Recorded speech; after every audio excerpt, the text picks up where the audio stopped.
Buenos días, buenas tardes, buenas noches. Mi nombre es Miguel Leal, soy estudiante de psicología de la UNAD.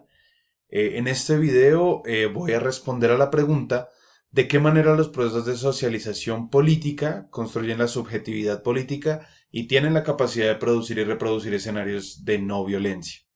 La idea es explicarlo de la manera más simple, relacionando primero qué entendemos por socialización política y luego qué es la subjetividad política. Al final, como todo esto se conecta con la construcción de escenarios de no violencia en contextos como el colombiano.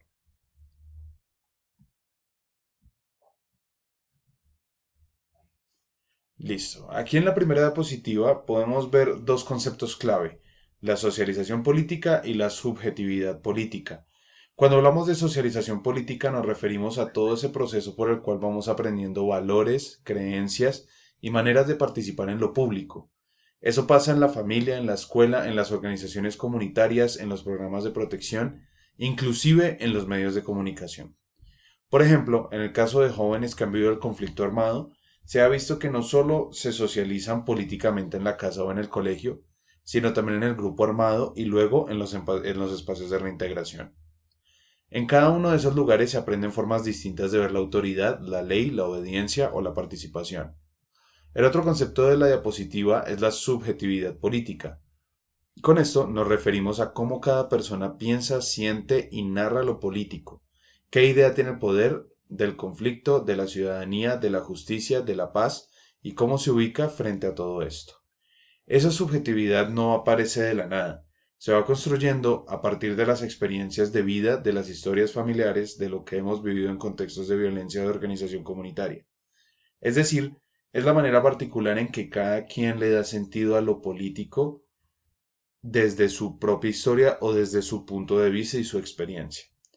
En resumen de esta primera diapositiva, la socialización política tiene que ver con lo que aprendemos sobre la política en nuestros entornos y la subjetividad política es cómo, con base en esos aprendizajes y experiencias, terminamos sintiendo y pensando la política.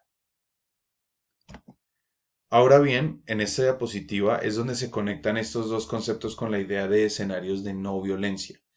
Lo primero es entender que la socialización política no es neutra. Dependiendo de lo que aprendemos y de cómo lo aprendemos, se pueden formar subjetividades que normalizan la violencia o subjetividades que la cuestionan y buscan otras formas de relacionarse. Por ejemplo, cuando en un espacio se enseña que el conflicto se resuelve con fuerza o con imposición, ahí estamos socializando políticamente hacia la violencia. Pero cuando en los grupos se promueve el diálogo, la escucha, el respeto por el otro, estamos socializando hacia prácticas de no violencia. Y eso va moldeando también la subjetividad política. En esta diapositiva aparecen tres ideas clave. La primera tiene que ver con el reconocimiento del otro.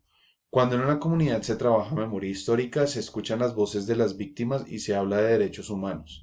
Se van formando subjetividades más sensibles a la dignidad y a la justicia. Eso ayuda a que la gente rehaga más fácilmente o rechace más fácilmente la violencia y no la normalicen tanto. La segunda idea es la participación y el diálogo. Espacios como asambleas, grupos focales, proyectos comunitarios, debates académicos donde se practica el desacuerdo sin agresión, enseñan que hay alternativas para los conflictos, asimismo para tramitar cuando no estamos de acuerdo. Ahí la socialización política está entrando a las personas para usar la palabra y el acuerdo. La tercera idea es cuestionar la violencia estructural. Hay autores que estudian el caso colombiano en concreto y recuerdan que la violencia no solo es un hecho aislado, sino algo ligado a desigualdades, exclusiones y formas de ejercicio del poder. Cuando la educación y las organizaciones comunitarias ayudan a problematizar esas desigualdades y a organizarse para defender derechos, también están produciendo subjetividades críticas más orientadas a la paz y a la transformación social. Para cerrar, podríamos decir que los procesos de socialización política construyen la subjetividad política porque a través de nuestras experiencias en familia, escuela, organizaciones, trabajo, comunidades, aprendemos qué es la política, cómo se resuelven los conflictos y qué lugar ocupamos en todo esto.